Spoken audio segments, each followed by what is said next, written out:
पहले इतिहास में जो पढ़ना है वहां से स्टार्ट करने के लिए सबसे पहले ये होना चाहिए कि इतिहास के कितने कैटेगरियों में बांटा गया है। तो इतिहास के जो कैटेगरी है, अध्ययन करने का जो पॉइंट है किस तरह से, तो सबसे पहला आता है प्राग ऐतिहासिक काल। प्राग ऐतिहासिक काल वैसे काल को कहा गया है जिसके बारे में किसी भी प्रकार का न लिखा हुआ सोर्स मेरे पास अवेलेबल है और नहीं तो उसको पढ़ सकते हैं ही नहीं, तो पढ़ेंगे कैसे। कोई भी चीज लिखा हुआ किसी भी प्रकार की जानकारी जिस काल खंड के बारे में हमें नहीं प्राप्त होती है उसे हम कहते हैं प्राग ऐतिहासिक काल। समझ में आ रहा है ये बात कि इसके बारे में किसी भी प्रकार का लिखित विवरण नहीं है, किसी भी प्रकार का लिखा हुआ सोर्स कहीं नहीं अवेलेबल है।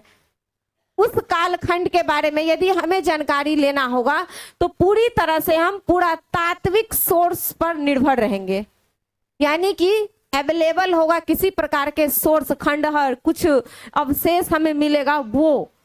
उसके बाद आता है आदि ऐतिहासिक काल। यह जो आदि ऐतिहासिक काल है, इस आदि ऐतिहासिक काल में लिखे हुए सोर्स तो है अवेलेबल लेकिन पढ़ा नहीं गया है, और इस सोर्स के अंतर्गत भारतीय इतिहास के सबसे प्राचीन इतिहास की जो प्रारंभिक भारतीय संस्कृति का जो प्रारंभिक कालखंड है जिसे सिंधु सभ्यता कहते हैं, पहली सभ्यता के रूप में जिसे जाना जाता है, वह आता है आदि ऐतिहासिक कालखंड के अंतर्गत।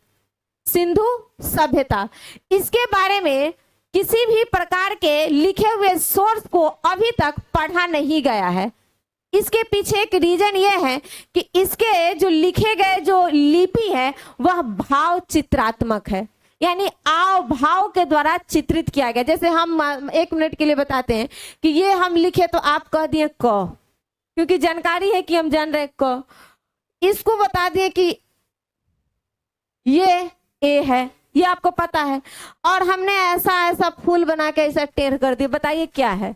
नहीं ना पता चला, कुछ नहीं पता चला। कारण क्या है, लेकिन उस समय के आदमी की यह कोई लिपि है, कोई जानकारी है, इसको पता है कि ये कुछ है। तो उसी तरह से जो आदि ऐतिहासिक काल के समय में जो भारतीय संस्कृति का एक कालखंड जो कि बहुत पुराना कालखंड है, दुनिया का सबसे पुरानी संस्कृति के रूप में, सभ्यता के रूप में जिसे जाना जाता है सिंधु घाटी सभ्यता, और यही सिंधु घाटी सभ्यता आदि ऐतिहासिक काल के अंतर्गत शामिल है।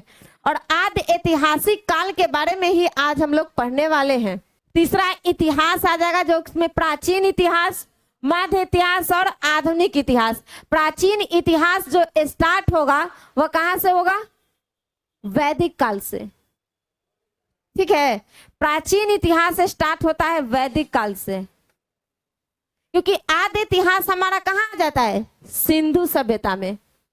आदि ऐतिहासिक काल जो है वह किसके अंतर्गत पढ़ेंगे, आदि ऐतिहासिक। सिंधु सभ्यता जो है आदि प्राग ऐतिहासिक के बारे में अभी पढ़ेंगे और आदि ऐतिहासिक के बारे में आज। तो सबसे पहला बात आता है आदि ऐतिहासिक काल। इसमें देखिए यहाँ पर ये लिखा गया है प्रागैतिहासिक काल, वैसा काल।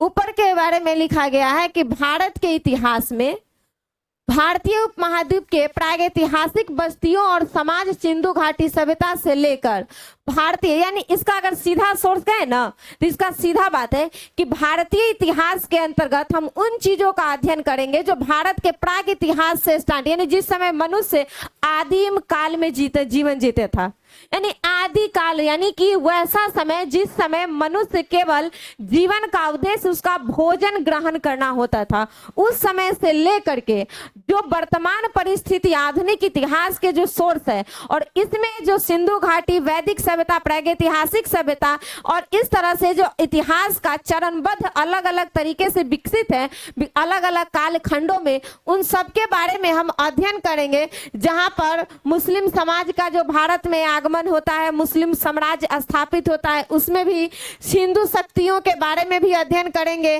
भारतीय उपमहाद्वीप के अंतर्गत विभिन्न भौगोलिक क्षेत्रों में अलग अलग राजवंशों के बारे में अध्ययन करेंगे। इसके बारे में ही यह एक छोटा सा हिंट्स है, और यह भारत के लास्ट होगा, भारत के स्वतंत्रता आंदोलन और भारत के विभाजन, अंततः भारतीय संघ के निर्माण तक।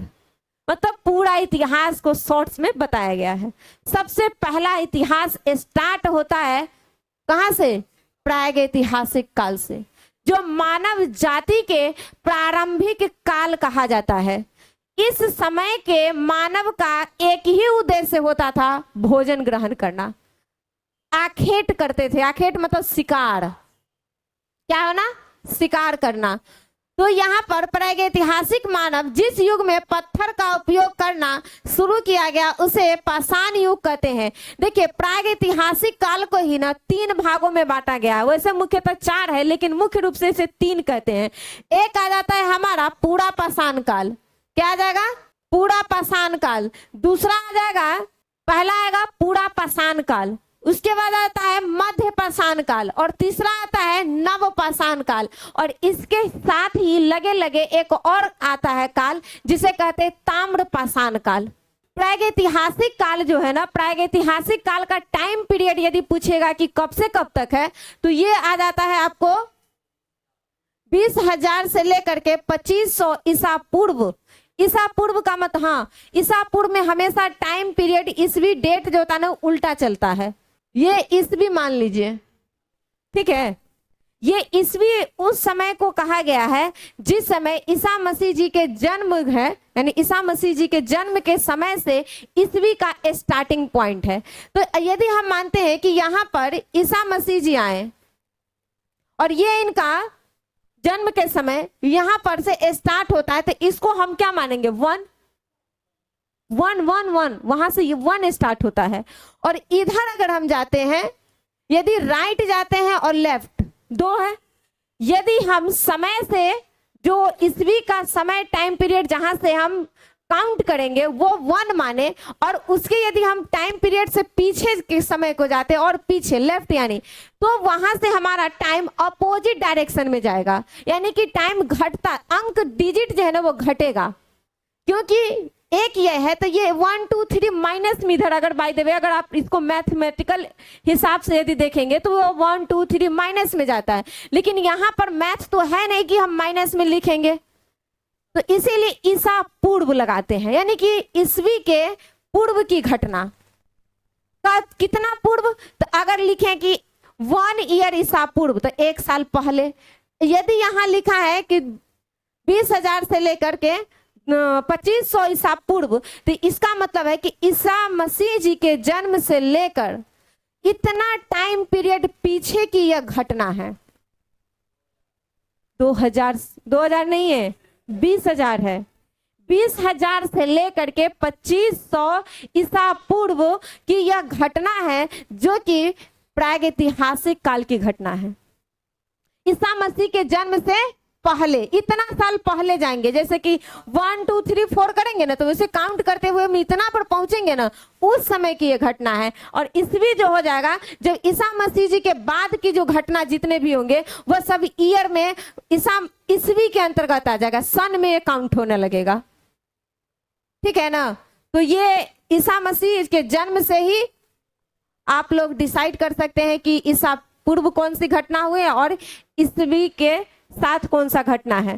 तो ईसा पूर्व ये क्लियर हुआ, ईसा मसीह जी के जन्म से पहले की घटना जो भी होगा उसमें ईसा पूर्व लगेंगे। अब आता है कि ये प्रागैतिहासिक काल के पाषाण का युग में, इसमें देखिए पाषाण युग का मतलब होता है, पाषाण मतलब होता है पत्थर।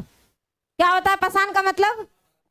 पाषाण का मतलब होता है पत्थर, यानी कि वैसा समय जो कि पूरे युग में ही ना लोग केवल अपने सामान्य जीवन में किसी भी प्रकार के चीजों के लिए पत्थर का उपयोग करते थे। जैसे आज टेक्नोलॉजी का युग है, हर चीज में संचार व्यवस्था, मोबाइल वगैरह सब चीज के युग है, इसका युग है। लेकिन उस समय पत्थर का युग था, यानी कि लोग अपने दैनिक जीवन में पत्थर का उपयोग अधिक करते थे। पर हाँ, खाना बनाना हो तो भी पत्थर में ही बनाएंगे, उसके अपना आकार बनाते थे वो लोग। उन लोग का औजार भी जो बनाया जाता था, औजार कहने का मतलब हथियार, वो पत्थर का बनता था। पत्थर को तोड़ता था, अपना आकार जिस तरह से अपना दिमाग मेंटेलिटी उसका काम किया उस तरह से उसको शेप दिया और बनाया। तो ये समय इसीलिए कहलाता है पाषाण काल, यानी पत्थरों का एज, स्टोन एज के नाम से इसे जाना जाता है। तो ये आ जाता है हमारा, और इसमें जो काल आता है सबसे पहला पूरा पाषाण युग।